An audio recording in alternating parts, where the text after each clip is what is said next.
திரு பந்த் என்பவருக்கு அவரது நண்பர்களின் மூலம் ஷீரடிக்கு செல்லும் வாய்ப்பு வந்தது. ஆயினும் அப்போதைக்கு ஷீரடிக்கு செல்லும் எண்ணம் இல்லாததனால் அந்த வாய்ப்பை திரு பந்த் அவர்கள் தவிர்த்து விட்டார்.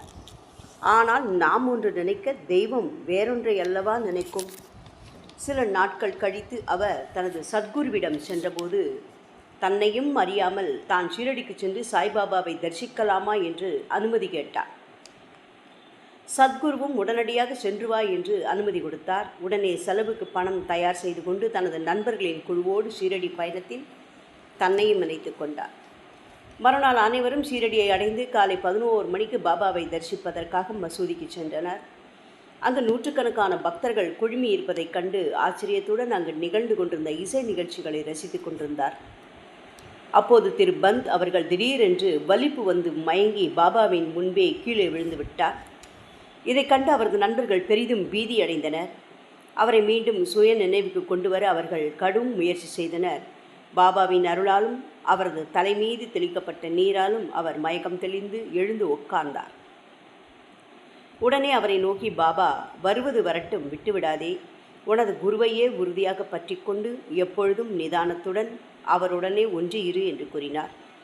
அவர் இன்னொரு குருவினுடைய சீடர் என்பதை அறிந்து கொண்ட சர்வாந்தர்மியான பாபா அவர் மீது உள்ள பக்தி எப்பொழுதும் எந்த நிலையிலும் எல்லா காலங்களின் மீதும் உறுதியாக இருக்க வேண்டும் என்று கூறி திருமதி பந்த் அவர்களை ஆசீர்வதித்தார். இம்மொழிகளை உணர்ந்து கொண்ட பந்த் அவர்கள் தமது சத்குருவை உணர்ந்து கொண்டார். பாபாவின் இந்த அன்பை திரு பந்த் தனது இறுதி காலம் வரை மறக்கவே இல்லை. பம்பாயில் ஹரிச்சந்திர பிதலே என்ற மனிதர் ஒருவர் இருந்தார். அவருடைய மகனுக்கு கால் கை வலிப்பு நோய் இருந்தது. எல்லா விதமான மருத்துவ முறைகளையும் செய்து பார்த்தும் பலன் ஏதுமில்லை. எனவே இறுதி முயற்சியாக ஞானிகளிடம் சரணடைவதே ஒரே வழி என்று முடிவெடுத்தார். ஏற்கனவே பம்பாயில் தாஷ்கனு மகராஜ் அவர்கள் தனது அற்புதமான கீர்த்தனை மூலமாக பாபாவின் புகழை பரப்பியிருந்தார். 1919ஆம் ஆண்டு அந்த கீர்த்தனைகளை கேட்ட பித்தலே அதன் மூலம் பாபா தமது பார்வையின் மூலம் தொடுதலின் மூலமே பல தீர்க்க முடியாத நோய்களை குணப்படுத்தியதாக அறிந்து கொண்டார்.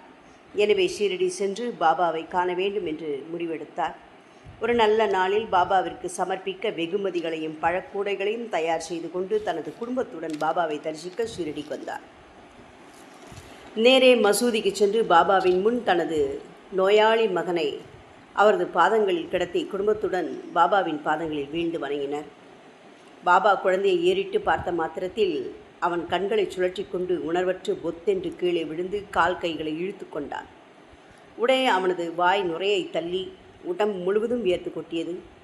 அவனது நிலையை பார்த்தால் அவன் உயிரை விட்டுவிடுவான் போல் தோன்றியது.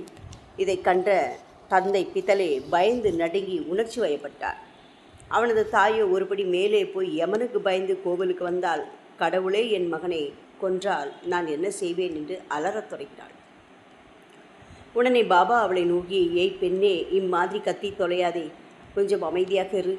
இவனை உங்கள் இருப்பிடத்திற்கு கூட்டிச் செல், 1/2 மணி நேரத்தில் சரியாகி விடுவான் என்று கூறினார். பாபா கூறியபடி பையன் அவர்கள் தங்கியிருந்த வாடாவிற்கு எடுத்துச் செல்லப்பட்டான். பாபா கூறிய வாக்கு உண்மையாயிற்று. சரியாக 1/2 மணி நேரத்தில் பையன் குணமடைந்து எழுந்து அமர்ந்தான். பித்தலேயின் குடும்பத்தினர் மிகவும் ஆச்சரியமடைந்தனர். அவர்களது பயம் நீங்கியது. இனி பாபாவின் அருளால் பையன் பூரணமாக குணமடைந்து விடுவான் என்ற நம்பிக்கை பிறந்தது. சிறிது நேரம் கழித்து பித்தலே தன் மனைவியுடன் வந்து பாபாவின் அருகே அமர்ந்து அவருக்கு பழங்களையும் இனிப்புகளையும் சமர்ப்பித்து அவரது பாதங்களை பிடித்து விட்டு கொண்டு தனது மனதிற்குள் நன்றி கூறினார். பாபா புன் சிரிப்புடன், நம்பிக்கையும் பொறுமையும் உடையோரையும் நிச்சயம் ஹரி காப்பாற்றுவார்.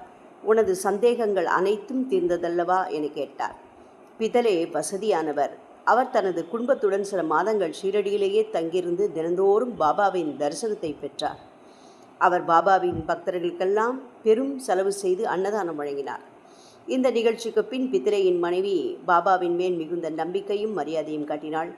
அவள் பாபாவிற்கு நேராக வராமல் தூரத்தில் தூணின் மறைவில் அமர்ந்து கொண்டு பாபாவையே பார்த்து கொண்டிருப்பாள். பாபாவும் அவளின் மேல் அன்பு காட்டினார்.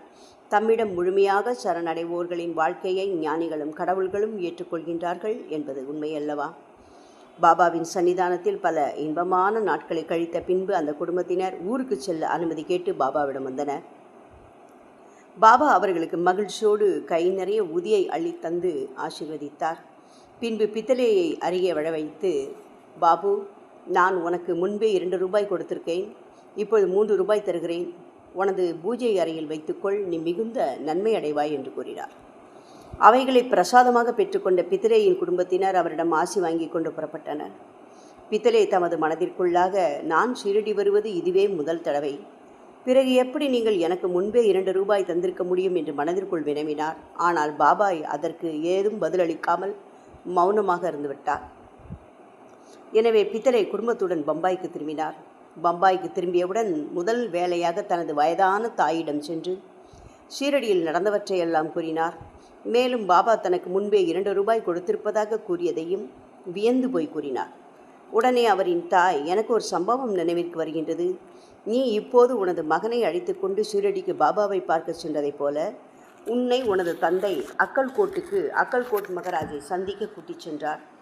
அவர் உனது தந்தையின் நேர்மையான வழிபாட்டிற்காக அவரை மெச்சி பூஜை அறையில் வைத்து வழிபடுவதற்காக 2 ரூபாய் அளித்திருக்கிறார்.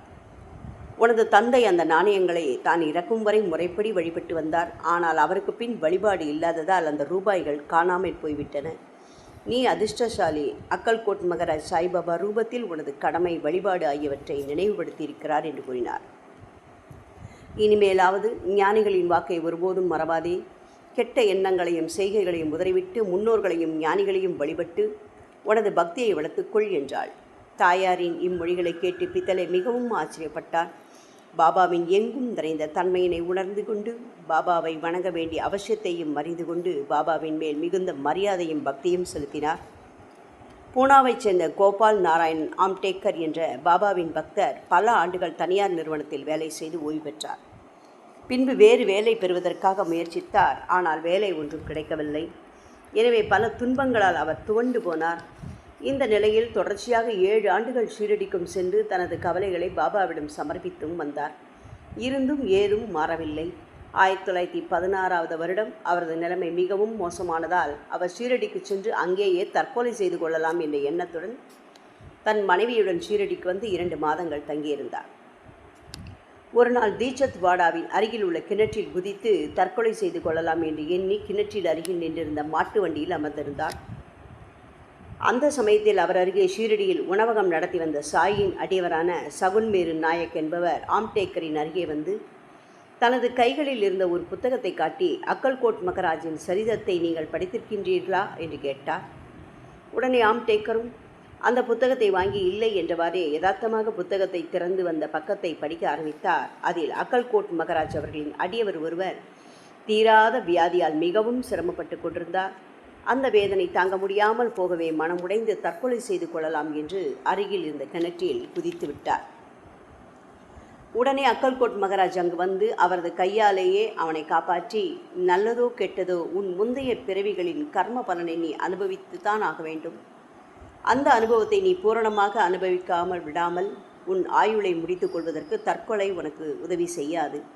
மீண்டும் ஓர் பிறவி எடுத்து அந்த துன்பத்தையே மீண்டும் அனுபவிப்பாய். எனவே உன்னை நீயே மாய்த்து கொள்வதற்கு பதில் இன்னும் கொஞ்சம் முயற்சி எடுத்து முந்தைய கர்ம பலனை முழுமையாக தீர்த்து கொள்ள முடியாதா?